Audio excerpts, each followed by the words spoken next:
호세아 2장 14절부터 3장 5절까지 말씀 가지고 오늘 함께 은혜 나누겠습니다. 지난주 말씀에서 하나님은 음란한 아내와 같은 이스라엘을 벌거숭이 태아와 같은 상태로 내쫓으신다고 했고요. 가시덤불로 길을 막아서 울타리를 쳐서 음란하게 정부를 떠나지 못하게 막으신다고 하셨습니다. 또 이스라엘을 그들의 정부 앞에서 벌거벗겨서 수치를 당하게 한다고 했습니다. 포도나무와 무화과 같던 이스라엘을 사막에서 자라는 키 작은 가시나무처럼 만든다고 하셨습니다. 이 모든 것은 다 이스라엘을 망하게 하려는 것이 아니라 회개하고 돌아오게 하려는 것이라고 했습니다. 이어지는 말씀은 음란한 아내와 같은 이스라엘에게 벌을 내리신 뒤에 다시 아내로 회복시킨다는 내용입니다. 처음 광야로 끌고 나갔을 때처럼 광야로 데리고 나가서 사람을 속삭이신다는 겁니다. 그래서 다시 사랑하는 남편과 아내의 관계처럼 친밀한 관계가 되게 하신다는 겁니다.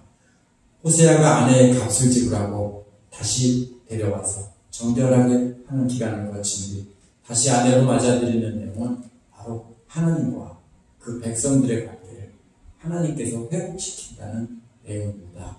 첫 번째로 14절에서 23절은요, 징계하신 후에 혼인서약을 맺으시고 그 서약을 지키는 축복해 주신다는 내용입니다. 14절은 그러므로 라는 말로 이어집니다. 바로 앞에서 바알을 섬긴 축제의 날들을 벌을 주겠다고 한 말씀과 반대가 되는 내용이기 때문에 연결이 안 되는 것 같습니다. 그렇죠. 그래서 정말로 이상하게 생각합니다. 그러나 이는 하나님께서 벌 주시는 기간이 끝났으므로 이제 회복시킨다는 것입니다. 그래서 앞에 나오는 내용은 벌을 주시는 것은 멸망하게 하려는 벌이 아니라 회복시키려는 벌이기 때문에 벌을 하나님께서 주셨던 것, 이제는 그를 회복시킨다는 겁니다. 그런데 그러므로 다음에 보라라는 말이 이어지는데요, 정말로 기절초풍할 만한 일이 생겼다. 정말로 놀라운 구경거리가 생겼다는 것입니다. 개역은 개유하여라고 했고요, 개역개정은 타일러라고 번역했습니다. 근데 원어는 생원형처럼 꿰어서가 맞습니다. 이 말은 꿰어서나 속여서, 유혹해서 이렇게 번역해야 맞습니다. 그런데 하나님이 이스라엘을 이렇게 하는데 꿰거나 속이거나 유혹한다는 말이 하나님에게 맞지 않는다고 생각해서 이것을 그렇게 바꿔서 번역한 건데요, 이것은 잘못된 번역입니다. 세상 영광을 따라 바알신을 섬기며 살던 이스라엘 백성들을 하나님께서 아무리 불러도 내가 너를 다시 사랑하고 광야로 가서 다시 사랑을 속삭이만 해도 듣지 않습니다. 그리고 광야로 따라 나가지 않습니다. 그래서 하나님께서는 이들을 꿰어서 광야로 나오게 하신다라는 뜻입니다. 그래서 개역개정의 말로 위로하고 또 원어와 거리가 먼 것입니다. 세번역처럼 다정한 말로 달래주겠다라고 번역하는 것이 옳습니다. 이게 무슨 소리냐면요, 죽여 마땅한 가늠한 여인을 꿰어서 우리 사막으로 가자, 거기서 내가 죽은 거 줄게라고 해서 속여서 사막으로 광야로 데리고 간다. 그래서 거기서 다정하게 속삭이고 다시 사랑을 회복하겠다는 겁니다. 왜냐하면 지금 있는 그곳에서는 이 여인을 꿰는, 이스라엘을 꿰는 많은 것들이 있기 때문에 이스라엘을 꿰어서 아무것도 없는 광야로 데리고 와서 거기에서 다시 하나님께서 사람을 속삭이겠다. 그래서 속여서 데리고 간다고 하는 겁니다. 알면은 안 따라갑니다. 그래서 부부간의 관계로 비유하고 있기 때문에 먼저 미련스럽고 바보같이 한결같은 사랑을 베푸는 일편단심 민들레 남편이고요, 또 끊임없이 그 반대는 그의 이름은 바람바람바람하는 아내입니다. 이렇게 되어 있는 관계로 하나님께서 비유하신 겁니다. 하나님은 한없이 용서하고 또 용서하고 돌아오기를 기다리기를 바라는 일편단심 민들레 같은 남편입니다. 반대로 이스라엘은 바람바람바라는 여인과 같다는 겁니다. 비유입니다.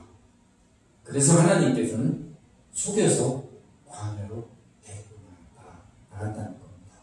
이런 아내라면 당시 관습에서 어떻게 하는 것이 맞냐면요, 사람들에게 알려서 증인들을 세운 다음에 쳐죽여야 맞습니다. 그런데 이런 남편을 꿰어서 광야로 데려갑니다. 그것도 그냥 가자고 하면 죽어도 안 따라올 여자입니다. 화려한 나이트클럽에나 가려는 여행입니다. 그래서 좋은 말로 꿰어서 내가 진짜 좋은 걸 줄게 라고 해서 진짜? 하고 혹해서 속아서 따라오는 겁니다. 그래서 광야로 데려온다는 겁니다. 여인은 아무것도 모른 채 뭔가 대단하게 좋은 일이 있는 줄 알고 광야로 따라가는 것입니다. 마치 뭐가 같습니까? 이스라엘 백성들이 이집트에서 처음에 광야로 나올 때 거기서 하나님을 따라 나서는 엄청나게 좋은 일이 있을 줄 알았는데 광야에서 아무것도 없죠. 그래서 우리가 이집트에 있을 때가 좋았다라고 불평하는 모습이 나오죠. 바로 그런 것과 같습니다. 남편으로 비유된 하나님은 거기서 이러한 아내에게 사랑을 속삭이는 모습입니다. 얼마나 정신 나간 행동입니까? 그러한 정신 나간 남편 같은 사랑이 바로 하나님의 사랑이다라는 뜻입니다.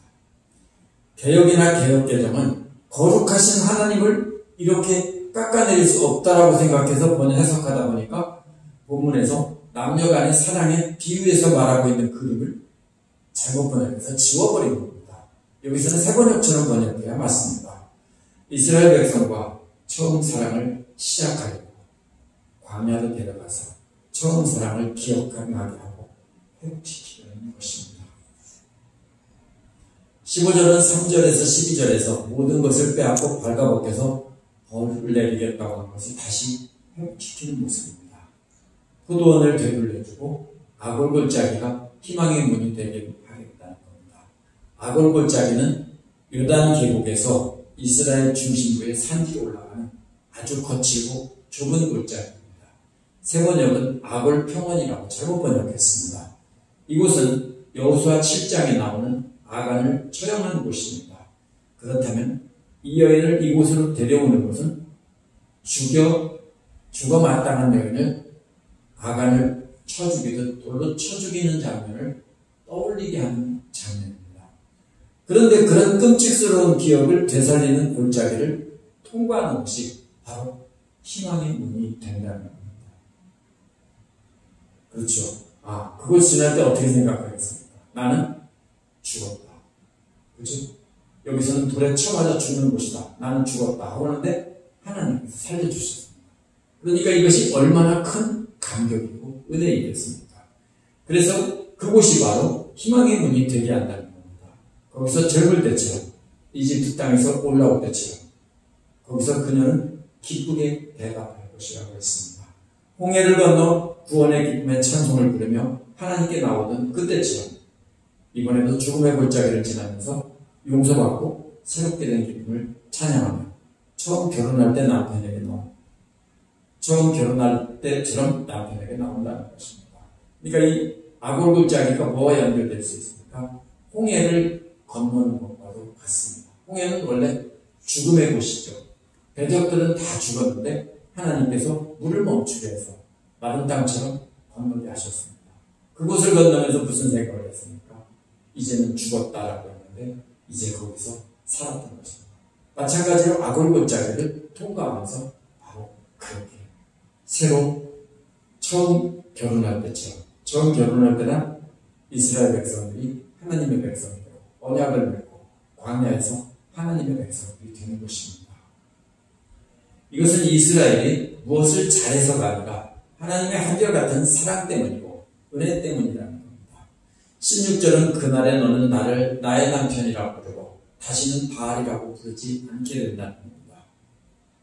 세 번역은 바알이라는 말이 주인이라는 뜻이기 때문에 나의 주인이라고 직역했지만 개역이나 대부분의 영어 번역들은 우상의 이름이기 때문에 나의 바알이라고 합니다. 바알이란 주인이라는 뜻입니다. 그런데 이것은 두 가지 뜻을 다 가지고 있습니다. 먼저 바알이라는 말은 우상인데 우상을 더 이상 주인으로 섬기지 않게 한다는 의미가 있습니다. 또 하지만 나의 남편이라는 말과 대조되는 말입니다. 나의 남편이라고 부르고 다시는 주인으로 부르지 않게 한다는 것은 하나님과 친밀한 관계로 회복시킨다는 뜻이기도 합니다. 그래서 이스라엘이 바알신을 섬긴 것은 결국 바알이라는 의미 그대로 바알을 주인으로 섬기고 이스라엘은 중이 된 것입니다. 그러나 하나님은 바알이 아니라 바로 남편이다. 바알신처럼 너희들 위해서 주인 노릇하며 너희를 종으로 불리는 그런 분의 신이 아니라 하나님은 자상하고 한없는 사랑을 베푸는 남편이다. 이런 뜻입니다. 그래서 여호와는 더 이상 바알, 즉 주인이라고 불리지 않고 친밀한 결혼관계의 표시로 남편이라고 부르게 한다. 그래서 하나님은 이제 주인님이라고 부르지 않고 이제 헌이라고 부르게 한다는 것입니다. 물론 이것은 어디까지나 비유이지 실제로 하나님을 헌이라고 부르라는 뜻은 아닙니다. 그렇게 더러운 여인과 같은 이스라엘을 회복시키는 것도 당연한 일인데 이제는 헌이라고 부르도록 그렇게 관계가 되도록 회복시켜준다는 겁니다. 하나님께서 그렇게 다정하게 대해주신다는 겁니다. 이 두 가지 의미를 설명하기 위해서 세 번역은 나의 주인이라고 번역하고 아래에다가 나의 바알이라고 해놨습니다. 이것은 두 가지 뜻을 다 포함하고 있는 것입니다. 그래서 17절에서 20절을 보면 두 가지 의미를 다 포함하고 있습니다. 17절은 내가 바알의 이름을 그 입에서 제거하여 다시는 그 이름을 기억하는 부르는 일이 없게 한다고 했습니다. 그래서 대부분 이 말을 이스라엘이 섬기던 우상인 바알신의 이름을 완전히 없앤다는 의미로만 해석합니다. 어떤 사람은 이것을 또 주인이라는 뜻일 수 있는데 주인이라는 뜻이 맞을 것이다 이렇게 주장하기도 합니다. 그러나 둘 다 틀렸습니다. 이것은 바로 두 가지 뜻을 다 가지고 있습니다. 우상인 바알신을 뜻하면서 또 여기서는 하나님은 이제 주인이 아니라 남편이다 이렇게 말하고 있기 때문입니다. 그래서 문맥으로 보면은 이제 17절도 16절처럼 두 가지를 다 포함하고 있는 것입니다. 그래서 바알신처럼 바알신의 이름을 제거한다는 뜻이면서 동시에 하나님은 바알신처럼 이스라엘을 부르는 이스라엘 종으로 부리는 신이 아니라는 겁니다. 하나님은 이스라엘 사람을 사랑하는 남편이 된다는 것입니다. 그래서 이제부터 영원히 친밀한 관계인 헌의가 되게 하겠다라는 뜻도 17절에는 포함하고 있습니다. 바알 이름을 제거하면서 동시에 하나님은 이제 너희들 하나님은 주인이라고 부르지 않고 남편으로 부르게 하겠다라는 뜻입니다. 18절은 결혼식, 약혼식의 장면입니다. 그러면 18절을 보면은 16, 17절이 바로 남편이라고 부르고 주인이라고 부르지 않게 하겠다는 것이 18절에서 분명히 밝혀집니다. 약혼식의 장면인데요. 2장 12절에서는 들짐승들이 그 포도나무와 무화과를 먹게 한다고 했는데 이제 들짐승들과 공중에 새어 땅에 기어다니는 것들을 증인으로 세워서 프로포즈를 하고 약혼 서약을 한다는 것입니다.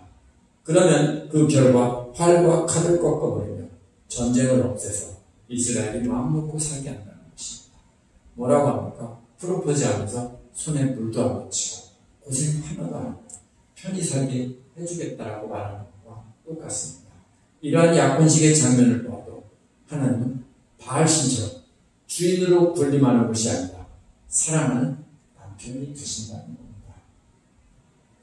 19절은 내가 너에게 장가들어 영원히 살 때 공의와 정의와 은총과 긍휼히 여김으로 내게 장가를 든다고 했습니다.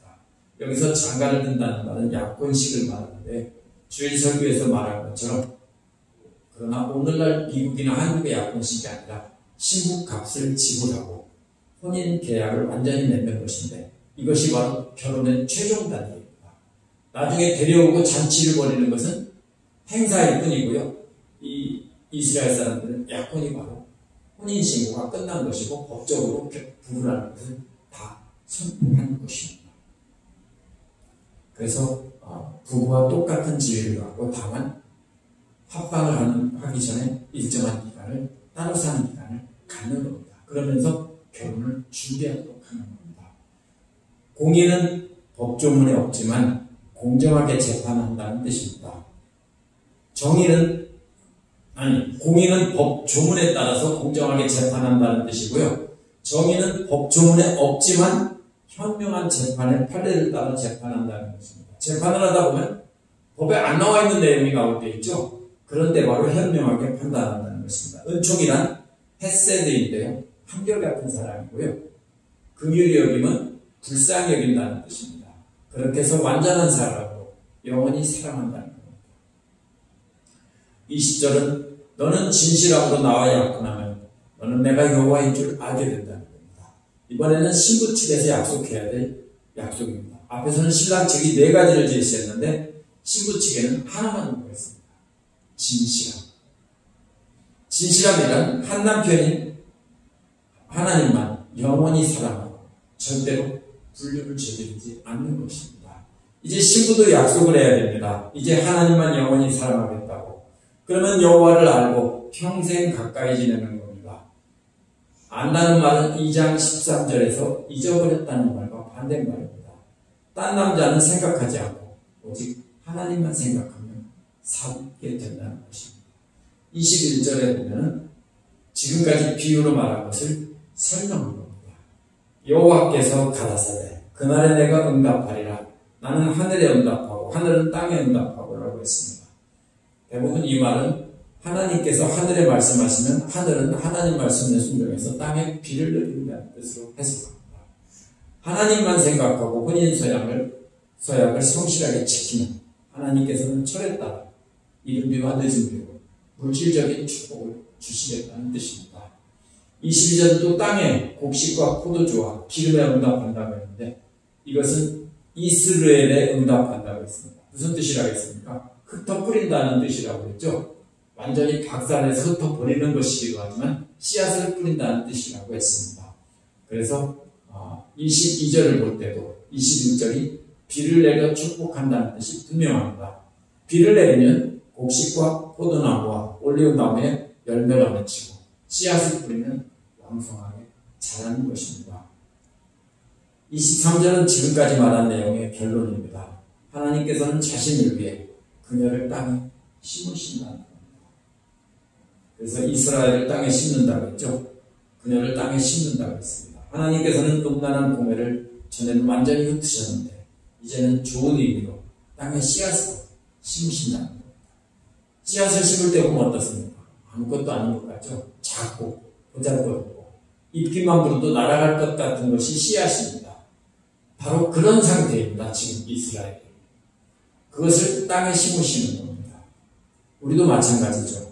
하나님께서 우리를 심으실 때 우리도 역시 그런 아주 작은 씨앗과 같은 존재였습니다. 그래서 전에는 긍휼히 여김을 받지 못한 여자였는데 이제는 긍휼히 여김을 받는다는 겁니다. 전에는 내 백성이 아니라고 했죠. 요함이라고 했는데 이제는 내 백성이라고 하고 그들은 이제 당신은 나의 하나님이라고 말한다는 겁니다. 밭을 완전히 파헤치고 씨앗들을 다 흩어버리신 것은 없애려는 것이 아니라 새로운 결실을 얻게 하려고 심으시는 겁니다. 음란한 고멜과 같은 이스라엘이 이렇게 하나님의 사랑과 축복을 받고 하나님을 남편이라고 부르게 살게 된 것은 이스라엘이 뭘 잘해서가 아닙니다. 전적으로 하나님의 은혜입니다. 이스라엘이 한 것은 뭡니까? 끝까지 말을 듣지 않았다. 이것입니다. 끝까지 불순종하고 바람만 피웠다. 이것이 이스라엘입니다. 그것이 구약성경에 나오는 이스라엘이고요. 오늘날 믿는 자들의 모습이기도 합니다. 그런데 광야로 데리고 나가서 광야로 데리고 나가면 이게 뭐냐 아무것도 없고 그죠? 먹을 것도 없고 물도 없고 막 불평을 하겠죠. 그러나 그곳에서 하나님께서 사랑하신다고 혼인서약을 맺고 모든 것을 회복시키겠다고 약속하셨습니다. 우리도 생각해보면 그런 광야의 시절이 있었습니다. 그런 때 하나님께서 우리를 바로 당신의 친구로 삼아주시고 회복시켜주겠다고 약속한 것입니다. 광야 그 자체는 아무것도 아닌 것 같지만 마치 씨앗과 같은 그런 단계였습니다. 3장 1절에서 5절은요. 정결하게 하는 기간을 거친 뒤에 은총으로 나가게 하시는 내용이 나와 있습니다. 원어에서 1절의 어수는 말의 순서는 이렇게 되어 있습니다. 말씀하셨다. 여호와께서 내게 다시 가라. 사랑해라. 제가 왜 이렇게 얘기하냐면 여기서 문제가 되는 게 다시라는 말입니다. 원어를 다시 한번 읽어드리겠습니다. 말씀하셨다. 여호와께서 내게 다시 가라 사랑해라. 이 다시가 어떤 말을 꾸미는지 알기가 어렵습니다. 그래서 세 가지로 해석할 수 있습니다. 다시가 말씀하셨다를 꾸민다고 해석할 수 있습니다. 호세아에서 7번이 나오는데요. 7번 다 뒤에 있는 말이 앞에 있는 말을 꾸미는 경우도 쓰였습니다. 똑같이 다. 그렇다면 여기에서는 호세아에 비추어 보면 여호와께서 다시 말씀하셨다가 맞습니다. 근데 개역이나 세번역은 다시 가서라고 했습니다. ESV나 NASB에는요, 개역과 세번역처럼 다시 가서라고 했는데 NIV는요, 다시 사랑해라로 번역했습니다. 어떤 게 좋을까요? 다시 사랑해라는 말이 호세아 전체에 흐르는 한결같은 사랑을 정확하게 나타내는 것 같이 보입니다. 그래서 많은 사람들이 그렇게 해석하는데요. 이것은 뭘 잘못 해석한 거냐면요. 원어의 어순과 문법에 맞지 않고 이렇게 의미를 살려서 해석한 겁니다. 그리고 건너뛰어서 단어를 건너뛰어서 가라는 단어를 건너뛰어서 해야 되기 때문에 다시가 사랑하라는 말을 꾸밀 수가 없습니다. 그래서 이것은 무슨 뜻이냐면요. 1장 2절을 보면 합니다. 1장 2절에 뭐라고 했습니까? 너는 가서 음란한 여인을 취하라. 근데 3장 1절에서는 똑같이 말하면서 음란한 여인을 사랑하라라고 했습니다. 앞에서 말한 것을 음란한 여인을 취하라고 했는데 이번에는 말을 바꿔서 음란한 여인을 사랑하라 라고 다시 말씀하셨다는 겁니다. 1장 2절에서 말씀하신 것을 말만 바꿔서 다시 말씀하셨다. 구체적으로 말씀하신 거죠. 그래서 보면은 이렇게 다시 말씀하셨다가 맞습니다. 어쨌든 개역과 세번역이 그렇게 번역하지 않았지만 여호와께서 다시 말씀하셨습니다. 그래서 1장 2절에서는 음란한 여인을 취하라고 했는데 이번에는 다른 남자의 사랑을 받아서 음녀가 된 여인을 다시 취하라고 그래서 사랑하라고 말씀하셨다는 겁니다. 하나님의 명령입니다. 쉽겠습니까? 쉽지 않겠죠. 집사님들 같으면 쉽겠습니까? 안 쉽겠죠. 이게 하나님이 호세아에게 하신 명령입니다. 2절에서 뭐라고 말합니까? 여호와께서 말씀하셨기에 호세아가 은 15세겔과 보리 한 호멜 반을 가지고 그 여인을 사서 데리고 왔다라고 했습니다. 출애굽기 21장을 보면 남자나 여자 노예 가격이 은 30세겔이었으니까 보리 한 호멜 반은 15세겔쯤 됐을 겁니다. 두 가지 합쳐서 30세겔쯤 되었다는 것입니다. 그래서 고멜의 몸값입니다. 몸값을 지불해야 데리고 올 수 있었습니다. 사실 호세아는 이미 고멜의 아버지에게 시부값을 지불하고 데려왔습니다. 근데 왜 이렇게 됐습니까? 호세아가 자기를 스스로 팔았습니다. 그래서 그 돈을 호세아가 아니라 고멜이 자기를 스스로 팔고 돈을 받아서 썼습니다. 그랬기 때문에 호세아가 고멜을 찾아오려면 신부를 처음 사올 때처럼 다시 또 돈을 지불해야 하는 것입니다. 전에는 고멜의 아버지에게 지불했지만 이번에는 고멜을 산 그 남자에게, 포주에게 그것을 지불해야 데리고 올 수 있는 것입니다. 이렇게 호세아가 값을 지불하고 고멜을 사온 뒤에 고멜에게 한 말이 3절입니다. 호세아는 너는 많은 날 동안 나와 함께 지내고 음행하지 말며 다른 남자를 따르지 말라. 나도 내게 그리하리라 라고 말한 것입니다. 이것은 무슨 뜻이냐면요. 고멜이 음행으로 인해 더러워진 것을 정결하게 하는 기간을 둔 것입니다. 함께 살지만 그 기간 동안에는 성관계를 안 하겠다는 뜻입니다. 정결하게 하는 기간을 거치라는 겁니다. 어디에 나옵니까? 신명기 21장에 적군의 포로들 가운데서 마음에 드는 아름다운 여인이 있으면 자기 집으로 데려와서 한 달 동안 애곡하게 한 뒤에 동침할 수 있다는 것이 나옵니다. 적군의 아내였기에 또 이방신을 섬기는 여자였기 때문에 정결하게 하는 기간을 한 달을 둔 것입니다. 이스라엘도 역시 다른 신을 오랫동안 섬겼기 때문에 다른 신을 섬기지 않으면서 여호와로부터 떨어져 있는 기간이 필요한 것입니다. 그래서 이 기간은 성생활을 금하고 도덕적으로 정결하게 하는 기간이고요. 일정한 기간이 지난 뒤에 호세아는 고멜과 다시 부부관계로 살았을 것입니다. 왜냐하면 하나님의 명령이었기 때문입니다. 4절은 3절에서 포로로 잡은 여인을 정결하게 하는 기간을 거친 뒤 안에 사는 비유를 말한 것을 의미를 설명한 겁니다. 뭐라고 했습니까? 이스라엘 자손들이 많은 날 동안 왕도 없고 지도자도 없고 제사도 없고 주상도 없고 애봇도 없고 드라민도 없이 지냈다는 겁니다. 그 기간이 바로 뭡니까? 정결하게 하는 기간입니다. 그 기간에는 아무것도 없고 그냥 온전하게 하나님을 생각하며 정결하게 하는 기간을 가졌다는 것입니다. 그래서 3절에서 고멜이 호세아의 집에 돌아왔지만 부관계 없이 금욕 생활을 했다는 것과 같습니다. 이스라엘 백성들이 하나님의 집으로 돌아왔지만 하나님을 예배하고 하나님과 교제할 어떤 것도 없을 것이라는 겁니다.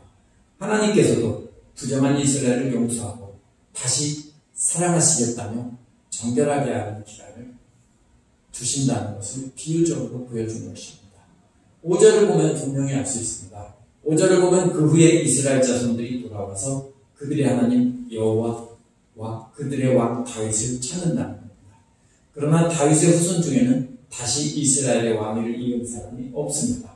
그렇기 때문에 이건 누굽니까? 예수 그리스도를 가리키는 것입니다.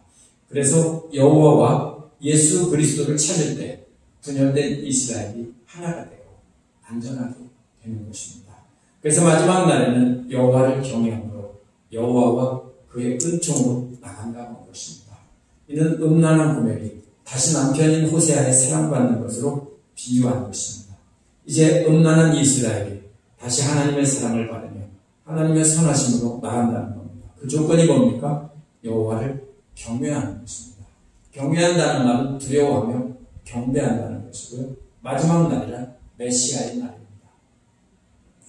호세아에서 하나님과 그 백성의 관계를 남편과 아내로 비유하거든요. 여기서 초점은 호세아와 고멜이 아니라 하나님과 이스라엘의 관계를 알기 쉽게 설명하기 위해서. 왜요? 초점은 음행에 있습니다. 우상숭배를 간음한 여인으로 비유했으니까 여기서 남편과 아내로 비유한 것입니다.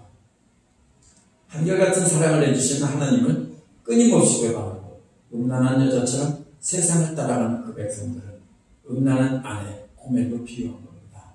오늘 말씀에서 하나님은 돌로 쳐 죽여야 마땅한 이스라엘을 광야로 데려가서 회복시키고 처음 사랑하던 관계로 만든다는 것입니다. 이스라엘이 잘해서란다. 하나님이 한없이 용서하고 사랑하시는 한결같은 사랑 때문입니다. 이 말씀을 생각해보면서 우리 자신을 돌아봐야 됩니다. 우리 역시 잘해서 하나님의 신부가 된 것이 아닙니다. 이는 전적으로 하나님의 은혜이고요. 우리가 잘한 것은 아무것도 없습니다. 우리가 뭔가 거룩해서 이렇게 이만큼 믿고 저 사람은 아직 거룩하지 못해서 저렇다 이렇게 하면 안 됩니다. 우리가 한 건 아무것도 없습니다. 전적으로 하나님의 은혜고 하나님의 주권으로 우리를 구원하신 겁니다. 그런 우리에게 하나님은 모든 사랑으로 지켜주신다고 약속하면서 딱 하나만 요구했습니다. 그게 뭡니까? 신실합니다. 무슨 뜻입니까? 한 남편만 사랑하는 것처럼 하나님만 사랑합니다. 그렇다면 이제 하나님을 사랑한다고 하면서 세상 영광을 사랑하고 의지하면 안 되는 겁니다. 그것만 지키면 우리는 하나님의 모든 축복을 누리는 겁니다. 오늘날 우리도 하나님을 섬긴다고 하면서 실제 삶으로는 세상의 부귀영화를 사랑하며 따라간다는 고멜과 똑같은 것이고 구약 성경에 나오는 이스라엘과 똑같습니다. 그렇지만 고멜과 같이 음란한 일이지만 하나님께서 그리스도의 피로 우리를 사셔서 하나님의 소유로 회복시킵니다. 그래서 오늘날 우리도 역시 구약시대에 포로로 잡혀온 여인들처럼 정결하게 하는 기간이 필요가 없습니다. 왜냐하면 예수 그리스도의 보혈로 죄를 용서받았고 완전히 깨끗함을 받았기 때문입니다. 우리 할 일은 하나밖에 없습니다. 오직 하나님만 사랑하고 그동안 사랑하는 것 다 내려놓는 것입니다. 기도하겠습니다.